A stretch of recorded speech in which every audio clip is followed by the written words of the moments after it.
Chop Not Slap Show. It's OG Ron C and DJ Candlestick. Shop Stars, OVO Gang. DJ Candlestick.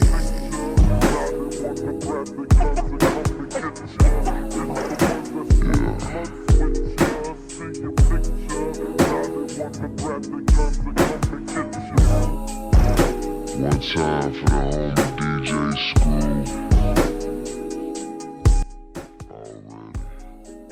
What up? Welcome to another episode of the Chop Shop Podcast. It's your boy F-Tank58. Shout out to my boy DJ Candlestick on the intro there. Keeping it real Houston, keeping it real flavor. Now, if you guys see the graphic for this, the title of this is that Scoot Henderson is going to be a Houston Rocket. It's in the air. The stars are aligning. Things are happening. It's been a busy day in the NBA, and a lot of news is coming out. And it's in the favor of me because y'all know how I feel about Scoot. I think he is, like Wemby is in his own tier of potential. Scoot is in his own tier than everybody else. But honestly, there's some people that, you may talk into Scoot as far as having a better career than Wemby. So I might be in that camp. I don't know. I go back and forth from day to day. I try to see how they fit. But man, there's a lot of news going on in the NBA today related to the Rockets, directly, indirectly. And I'm going to tap into that. So y'all enjoy.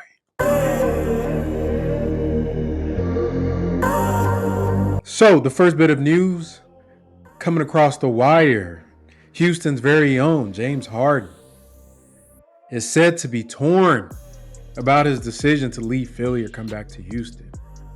Oh my, I'm devastated. I'm heartbroken. Where's the little violins we could play? Because James Harden is torn. I'm going to read a quote. This is from Shams on the Ryan Russillo podcast. Okay. So the quote says, this is speaking about Harden. I don't think he knows as far as what I know about his mindset. I really think that he's torn with the prospect of staying in Philly or moving on to Houston, potentially, and returning back to his home. That's where his roots are. His family is there, of course. They've got upwards of $60 million in cap space, and they could even make more money available, close to $70 million in cap space by trades. So they're going to have a ton of money. And I think this is a team in Houston where I do believe they're going to be aggressive in the marketplace. That's the quote from Shams, giving the insight on the Harden mindset during this approaching pending free agency period as we have. And I want you all to notice within that quote about the decision to come back to Houston, there is not one mention about basketball. It's family, it's money, it's comfort, everything but hoops. He's torn about everything but hoops. Now, if he's talking about Philly, he's talking about hoops. When he's talking about Houston, oh yeah, man, it's the fam. Yeah, I like to ride down Westheimer on the weekends. I like to hang out with the bros. You know what I mean? Hit the club, do this, do that. It's all about the lifestyle, quality of life, which I appreciate as somebody that advocates for workers to enjoy their quality of life, to live in an environment where you can maximize both your professional and your private life. I'm not giving brother $50 million over 4 years to come here and chill, bro. That's the type of bag you give to somebody that's the only thought on their mind is getting a chip. And honestly, the way these quotes have been rolling out for James Harden, that mindset ain't there, bro. That mindset ain't there. And I agree with what KJ's dad said about the Harden situation. Do you have any interest in James Harden coming back to Houston to play with KJ, or don't like that? No. Like James has made his mark in this league. He's done what he had to do. I just don't think you putting him in a situation where your core guys that you are depending on are 19, 20, 21, 22 years old. Because you stunt their growth and their development. If you're depending on Jalen to be this superstar that you were trying to put him in role to be, then I think it's going to stunt Jalen's growth, and Jabari and Sengun and those kids who you drafted first round high, who you feature, who you depend on. I just think James, the way he demands the ball and his style of play right now, will stunt their growth. and I don't think that's fair to them. Yeah. But I don't sign the checks. So Basically, what he's saying is that Harden's style is not compatible with developing future superstars. Harden's style is compatible with developing role players, elite. The hell, they could be elite role players, not compatible with developing future superstars. Y'all know my stance on this. I'm not pivoting whether he comes, pause, or whether he stays in Philly.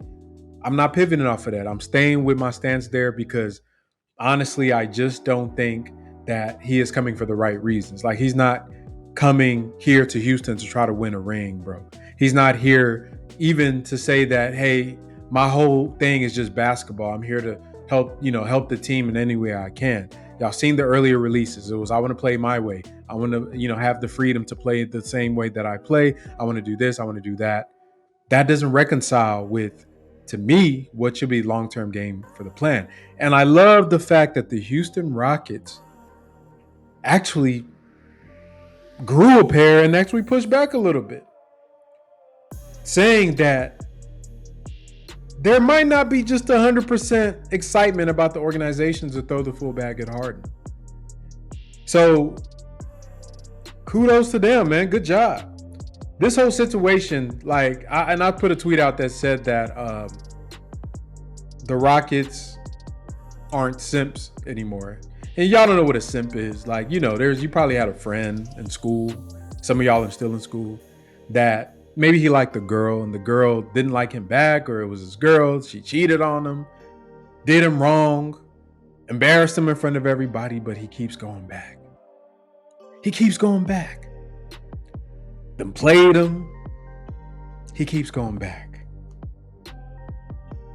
The Rockets shouldn't be simping for James Harden, right? Play it cool, man. I like that. That move that they did is playing it cool. That's what you want. You want them to be able to not look desperate. It was kind of getting a little desperate. It was embarrassing because on a basketball note, even for the Rockets' perspective, yeah, I could see a reason to bring back James Harden on a certain price and a certain length of contract, but just to say we're going to throw the bag no matter come hell or high water doesn't make sense to me. Doesn't make sense for James Harden. Doesn't make sense for the Rockets unless Harden's only plays to get the bag, and unless the Rockets don't really care about winning in the long term. They just care about selling tickets and being on ESPN. So other than that, that's the only thing that makes sense. The best and most ideal case for me is for them to bring in some other vets, and the reports came in as well that if the Rockets, and this is from Jake Fisher, Yahoo Sports, he had a report saying that, obviously the Rockets are still going to be aggressive in trying to get players, including James Harden. He's the only free agent that's really tied to the Rockets. You also have him dropping a little nugget in there. Could the Rockets possibly trade or not trade, but make a move to try to acquire Kyrie Irving, which, I don't know how I feel about that, but depending on the contract, I don't know. Kyrie is, he's a bucket, but I don't really see what he does for the needle in Houston. But regardless, he did drop that. They could also pivot to Fred VanVleet. Now, all of these names are just names, and it's to the point where you just have to think about, it doesn't really matter what the name is. All of these guys are going to be upgrades at the positions that they get. The problem is, like, what is a contract going to look like? Because for a team that has so many young, talented players, unless we're doing the LeBron in LA where we're just aggregating multiple young players and shipping them out to go win a chip, just keep business as usual. Keep pushing. Keep going forward. That's the only thing that makes sense to me for saying that I'm going to trade away Jabari. I'm going to trade away Jalen Green. I'm going to trade away Alperen Sengun, Tari. We're going to cobble together 3 or 4 of these guys we've drafted and ship them out because you want to win a championship. The goal has to be championship. And I just don't see a window with that with James Harden as a player making $40, $50 million. That won't be your best player. He's not going to be the best player on a championship team. That window has sailed. And hell, he might not be the second best player on the championship team, especially in the playoffs when you're trying to win a championship. So if that's the case, then what are we doing? Really ask yourself, if for some of you that want James Harden, why do you want him on the team? And what does this mean to Scoot Henderson? I'm going to get there, but let's keep going. Neither thing is guaranteed. You know what I mean? If I go here, go there. I mean, So I mean, I really don't know, but I think I've made it clear, what my wishes are. I want to do it. I want to have an opportunity to win in Portland, and right now we got a opportunity asset wise to build our team that can build a team that can compete. That would be the number one thing. But if we can't do that, then obviously, like I've said, for months now, like then there's a separate conversation that we would have to have. But I got we just gotta let things take its course and see where it lands and go from there. But so Damian Lillard just came out and said what he said, basically putting the fire to the feet of the Portland Trail Blazers, insinuating that, hey man, I'm not trying to babysit no third pick. I need some guys that can help me win now. I'm trying to win here in Portland. And as much as that's crazy that Portland isn't trying to move him and restart. I get it, small market, all that. I respect Dame because he has that mindset that you wish that James Harden would have, which is I'm trying to build a championship contender. I'm not trying to, is this, is that. But for us, that's a good thing, right? Because it forces Portland to look at possibly moving that pick. The only issue I could see with that for us is that if the team that he's considering or they're considering trading to doesn't really, they really do want a young player. So, for example, the Torontos of the world, the Brooklyns of the world, that would actually draft Scoot Henderson if he was there. And the reason that Scoot might fall to 3 is because there's a report from Bleacher Report saying that Charlotte is leaning towards Brandon Miller at 2. Now, all of this is just smoke and mirrors. It's cap. We know how this goes. We saw this with the Jabari parade in Orlando. For Orlando to basically change their mind in the last minute and draft Paolo. All of this is cap. The order of these players could go up and down and up. But there's a lot of posturing going on in the NBA. There's a lot of posturing with competing priorities for these teams. And to me, the chaos is good for us because nobody wants to show their hands. And I'm hoping and praying that the Rockets are part of that group of people that we're also capping. I hope we're capping about Harden. Either way, whether it's capping about, hey, we'll go all in for him, or, we don't care. Let it be capped. That's all good for it to be capped. Or they're capping about liking Amen Thompson. They're capping because it's not really about what they do. It's the mystery and the leverage that it creates when you have untold decisions. Stone messed up by damn near telegramming to every GM in the league that he had a infatuation with Paolo Banchero. There was that Burt Steele guy that released a picture of them eating steaks together. A rookie mistake by him. So as I see all these GMs out here basically just lying, oh yeah, we love this kid. Oh yeah, we're leaning towards him. Hey, more chaos because that's good for Houston. That is good for Houston. That is good for Houston for us to be able to get the guys that we want. And that opens up the door for us to get on Scoot. So the path that I see for us to be able to land Scoot Henderson looks like this. San Antonio, undoubtedly, they're going to draft Wemby, number 1. Easy. That's money. That's money in the bank. You can take that to the bank. So he's gone off the board. Number 2 pick comes in. Mitch Kupchak picks up the phone, gives a call in. They bump their head. They're thinking about LaMelo. We want LaMelo to be the franchise guy. We got Miles Bridges coming out of prison or wherever he was in the past few months. We got, we got some money. We're going to throw the bags, try to build a team. And we think Brandon Miller can be the next Jason Tatum. So they draft him. Bang. They draft him. So now you got Amen Thompson, you got Scoot Henderson, you got the Blazers. They're on the phone. They're trying to make a deal. Dame is there looking at the owner, sitting there. He's in the room. They're making a draft. So they're looking at Scoot. They're looking at Amen Thompson. and they cave. They get a call from Brooklyn, or they get a call from Toronto, or they get a call from Minnesota, or they get a call from Chicago. And that team says, hey, man, hey, we got, I got Pascal Siakam here, man, for you, for that third pick. Or I got, this guy for that third pick. And then Houston calls in and says, hey, it's okay. You want to move Pascal over to Portland? Well, they're going to give you the third pick. That's cute. They're trying to win games. They're trying to be a contender. That's cute, man. You might get a nice player back. Maybe Anthony Simons. That's cool. But, why don't you just pick one pick later? You know who we're going to get. You can still get a stud at the number 4 pick. And we'll throw you a couple future firsts.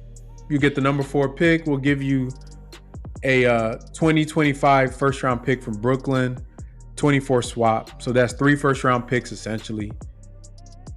And you move up. Hang up the phone. Deal done. I think that's because you're going to have to overpay to move up. I'm that high on Scoot Henderson. Yes, 3 first round picks. That's probably the highest you're going to get. Historically, it's been 2 first round picks to move up in a draft. Even if it's 2 spots or 1 spot, it's usually a future first and the current first that you're in trying to swap from. So you get the 3-team trade from Team X, gives Portland a good player. Rockets send picks over to Team X. Portland kicks 3rd pick over to Houston. Houston drafts Scoot Henderson. Scoot Henderson, you're a Rocket. Scoot Henderson, you're a Rocket. And then after this happens in my dream world, and this is a dream scenario for me, James Harden decides to stay in Philly for whatever reason. And he's like, you know what? I'm actually not somebody that's going to run from the grind and run from legacy and run from trying to win at the highest level. I'm not somebody that's going to run to comfort. I'm not somebody that's going to leave the current league MVP to come home, man. I got a private jet. If I want to see my family, my mom, my sister, I want to see my restaurant, I'll be there just like I go to Vegas, just like I go anywhere I want to go in between practices. I can be home. You know what I mean? I don't live with my family, so you know what I mean? I'm a millionaire. I can travel. So he stays in Philly. You know what I mean? Earns some respect, faces that music, tries to rectify going out on that city and that team like he did in that last game. And not look like a guy that runs and runs and runs when the situations get tough. Hey, man, fix your legacy, man. Because that's something that's really unspoken about for James Harden. Somebody that used to be a big fan of his and still supports him in theory as a player. That's simp, man. That's simp move. That's sucker move, man. Dude been moving like a sucker, man. And I don't care what's happening in Brooklyn. How he left Houston was ugly. How you left Brooklyn was ugly. And you trying to leave Philly ugly. And you burning bridges across the way. And here we are. Hey, come back. You cheated on me. You were my best friend, but come back anyways. I want you back. Nah, it's not like that. And it should never be like that. So I'm hoping in this dream scenario, once that Scoot Henderson pick is in play, you kill 2 birds, 1 stone. Not only do you have a franchise ball handler that addresses the need that the Rockets are saying that they have at the point guard, and that's something that was in that Jake Fisher report, is that the Rockets are trying to get a lead ball handler like immediately. So that means KPJ is probably out as a lead ball handler, and they're trying to upgrade at the center position and get some shooting on the team. So you know what I mean? I don't know what that means for all the other players, but they're really trying to improve the team. You kill 2 birds, you get a point guard that you could have for the next 7 to 8 years, the next decade. You get a guy that you can build with. So from that case, it's a done deal for me, man. It's a done deal. That would be my perfect summer. That's how I view it. I would just be head over heels if everything turned out like that. Now, obviously, this is all speculation. This is wishful thinking. We don't know what's going to happen. The Rockets could trade the pick, trade back. They could not pick. They could pick. They could trade. Trade up to 2. We don't know what's going to happen. Maybe both teams don't pick. Nobody picks. Maybe we don't have to do anything, and we just sit there and Portland picks. Brandon Miller because they want to give Dame shooting, or they pick Amen Thompson because they think his defensive upside, and we get Scoot Henderson. That's the beautiful thing about this is that all this chaos going on benefits the Rockets. It's a benefit to us because the unknown is always good for the underdog. The unknown is always good for the underdog, and that's something I'll give Stone some credit for, that he's not out here telegramming and just basically saying everything that everybody expects him to say. The front office actually has some smarts about what they're doing. And that leads me to my last point about all this. Playing time was definitely something that KJ's had to go and earn this year. He has a breakout year. Are you happy, encouraged of the direction of the Rockets right now? Do you think the Ime Udoka hire was a good new step for them? I do. I like Ime's background for one, coaching tree, coaching playing for Pop, coaching under Pop. I think that goes a long way, man. And within, just look at the history of assistants that's left Pop. So how can I not be encouraged by that? And who KJ is as a basketball player, I think Ime will appreciate. I don't think people before appreciated what KJ did and how KJ approached the game. And I think KJ fits what Ime is going to try to do. Tough nose, hard nose, play the right way, go out and get it done, kind of an attitude, which I see of him. He has a serious side, which I think is going to play a big factor in Houston. They got to switch that roster up, obviously. But I'm excited for KJ and what Ime can do for KJ moving forward. So one underrated part about this offseason so far, despite all the things I've just said, even if we did everything I just laid out, we got Scoot Henderson without having to trade up. James Harden is here. He's not here. We make a big trade to sign somebody. All of that is great and all of that is well. But the number one thing the Rockets have done in this free agency, it's already done. They could literally just do nothing and still have already made the biggest splash they're going to make by hiring Ime Udoka. And I just feel like this was such a monumental hire that, even though I've talked about it several times, I just wanted to remind you all like how impressive this is that we have what we have in Coach Udoka from where we were with Stephen Silas. No shot at Stephen Silas. I'm just saying there's levels, There's levels to this, and definitely the pedigree for me is really what gets you excited about a coach like Udoka, because he comes from a line of just great coaches. And this line is held together by the one Gregg Popovich, San Antonio Spurs coach, the most winningest coach in NBA history, the legend. Even though obviously as a Rocket fan, you don't want to give Pop too much credit, but man, the dude, obviously we know greatness is greatness. We ain't going to hate. Dude is the man. He's one of the best coaches in sports and one of the most known coaches in sports. So I wanted to take this time to kind of just look into how Pop has influenced great coaches like Udoka over the years in his career, to let you guys get a little bit excited about what we have coming up this season. So if we get, maybe we do draft Brandon Miller, or maybe we trade back, you're not going to be bummed out, because whatever the Rockets do, we're in the green. We're in the green. We got a great coach. That transcends any individual player acquisition that we can make, unless it's like Kevin Durant or somebody coming to Houston. Pretty much, if you got a great coach, look at Spoelstra, look at Malone, like they're going to figure it out, right? They'll figure it out. The Nick Nurses of the world. They'll take talent and make talent perform well and overperform. That's really what you want out of your coach. So I'm going to quote here from the Jonathan Fagan interview with Ime Udoka.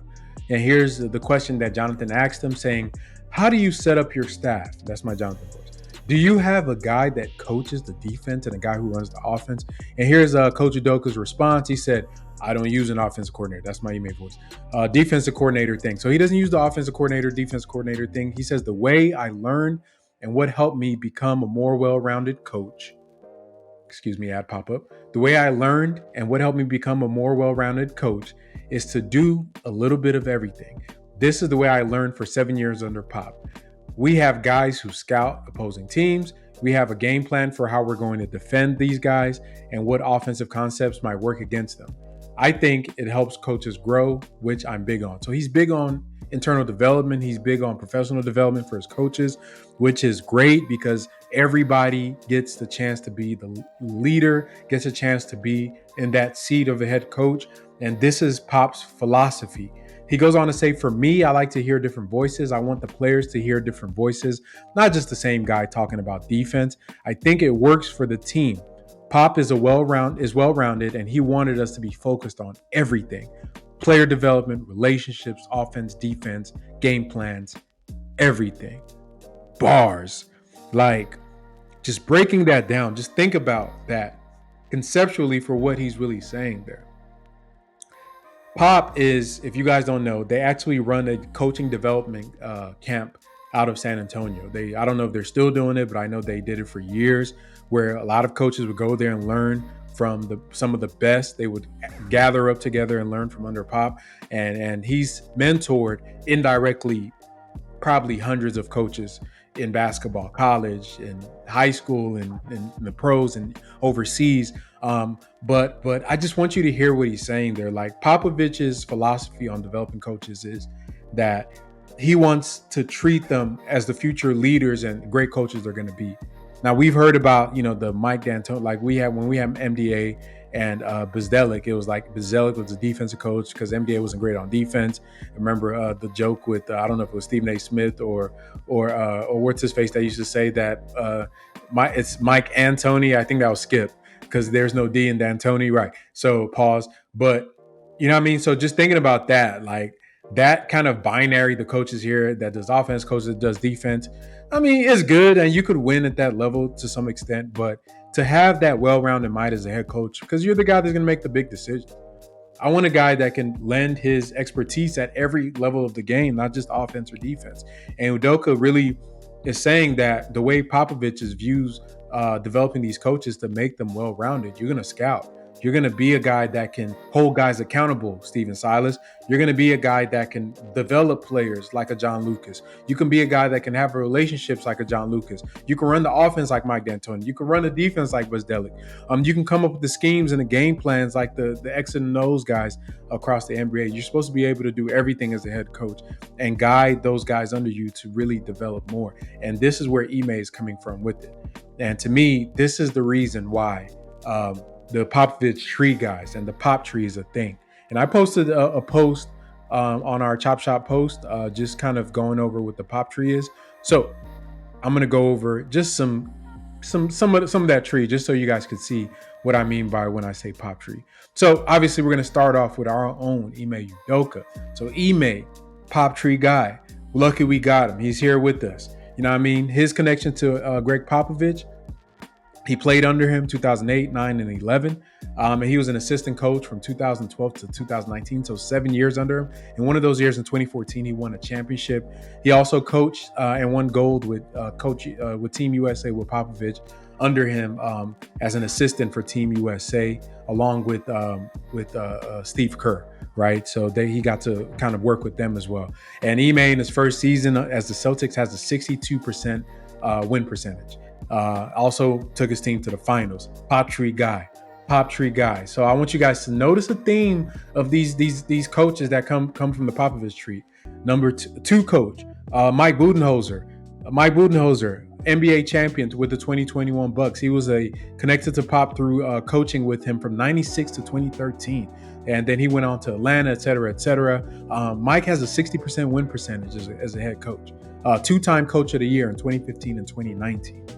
That's a Pop guy, Pop tree guy, right? Next is Taylor Jenkins, which he's kind of the outshoot from Mike Budenholzer. But his connection to Popovich, he was a Spurs intern from 2007 to 2008.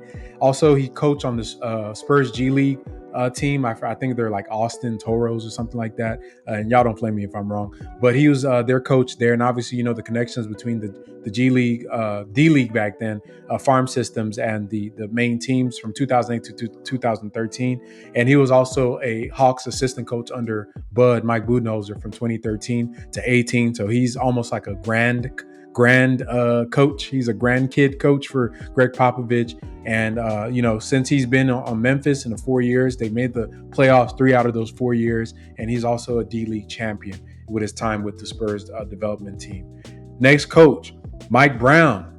Mike Brown, who just won Coach of the Year this season. Mike Brown, 2-time Coach of the Year winner in 2009 and 23. He was the Spurs assistant coach from 2000 to 2003, and it also made the finals with the Cavs. He has a 61% win percentage. These are the Pop Tree guys. This is the pedigree we're getting. You get a Monty Williams. That's going to be Coach Silas's new boss. Monty, obviously the Suns' previous coach, now going to be in Detroit with Steven Silas. He is a Coach of the Year award winner 2012. Connection to Pop was he was an intern in San Antonio from 2004 to 2005. Also played under Pop from 96 to 98.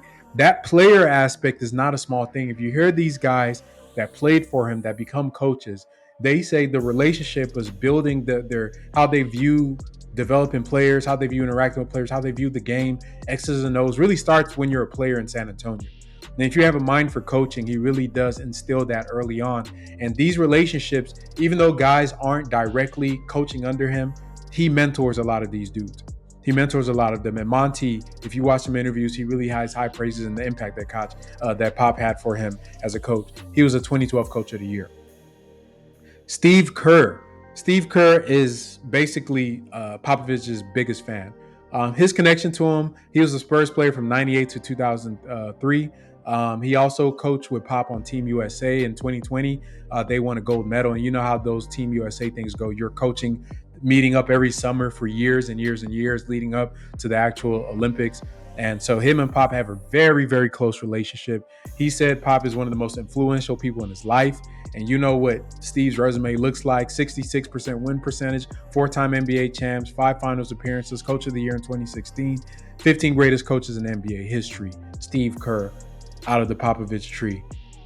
You also have an executive, Sam Presti. Sam Presti was a Spurs video coordinator under Popovich. Remember, Popovich was like the GM and the coach for some time in San Antonio. But you have Sam Presti, video coordinator there. He was AD of scouting, so you know how the scout and the coach work hand in hand. Really worked under Pop in 2002, moved up quickly to the director of player personnel in 2003. He was a VP and assistant GM from 2005 to 2007 under Pop, even though it was R.C. Buford. You know the jokes about San Antonio and Popovich being like the GM, the president, everything for that. So that's Sam Presti.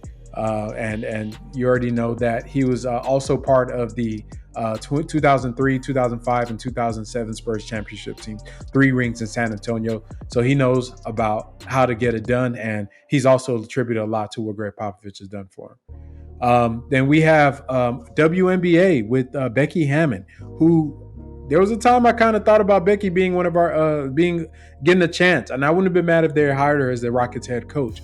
And her first season in the WNBA, she went and got a ring, man. That's the pedigree. She went and got a ring. Just stepped in and got that ring. She was the Spurs assist. She was a Spurs assistant from 2014 to 2021, and first season already has a 76% win percentage as a coach. So just look at this tree. Look at this talent. I'd even get to touch on the Quinn Snyders of the world that was in their D-League system that came out of there. We didn't talk about the Jacques Vaughns of the world, the James Borregos, Will Hardy, who is a grandkid of Pop through Ime Udoka, even though he was also in the D-League system with Popovich and then became a assistant. All of these guys are connected.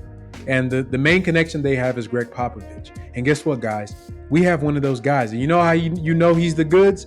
You know how you know he's the goods? Because the first time he got a swing on that thing, he took the team to the finals. So who else did that? Steve Kerr. Guess what he did when he first got his head coach up? Took a team to the finals. Becky Hammon, guess what she did when she got her first coaching job? She won the finals. You know what I mean? Monty Williams, a few years removed. He had his ups and downs, but he finally peaked, did get a team to the finals. Bud is like a winning machine wherever he goes. Taylor Jenkins, winning machine. Jacques Vaughn, a couple bumps and bruises from back in the day, but had some time in San Antonio, probably transformed his career. James Borrego, kind of, he's not hitting like he's supposed to. Will Hardy, we saw what he did. Mike Brown, we see what he did with the Cavs. Mike Brown, for all his, he didn't win a championship. Dude's a winner, man. Dude's a winner. Dude is a winner. These are the guys. These are this is the DNA that Ime Udoka is cut from. This is what it's about. So if we don't get James Harden, we don't get Scoot Henderson, we don't get anybody, and we just show up with the same damn roster with even Dacian Nix on there. Guys, you got a championship level coach with a championship pedigree from a lineage and is relationship wise to the greatest coaches in this game of basketball. So that is something that no matter what happens this offseason, we can take that to the bank, Jack. That's something you can just rest easy on. And the most exciting part about the Rockets upcoming season, of all the great things that we're looking forward to, is getting to see this guy go to work with these young, talented players. Now, I know I've said a lot, packed a lot into this episode, but I do want you guys to let me know, what do you think about James Harden being torn? Do you care? Do you see a world where Scoot just falls right to Houston? Because this is looking like it. Are these teams capping? I would say yes. I think there's a lot of big capping going on. A lot of lying, a lot of smokes and mirrors. And then the Ime Udoka thing, like the Post said, are you guys excited about this as I am? That you got a guy that literally the DNA, he's cut from a different cloth. You got a guy that from day one, it's excellence. It demands excellence in the building. Y'all let me know in the comments. Let me know in the chat. Keep rocking with the Chop Shop. Keep supporting us. Be on the lookout on, I think it's Monday, June 12th at 2 p.m. I'll be doing a live stream about some of these trade ideas and possible trades through the Bleacher Report app. I'll post that in the post so you guys can know the instructions on how to get on there. But Bleacher Report is trying out something new. They want to get some content creators from the local fan bases to stream on their platform. So they hollered at your boy. So I'm going to be out there representing the Houston Rockets on their app.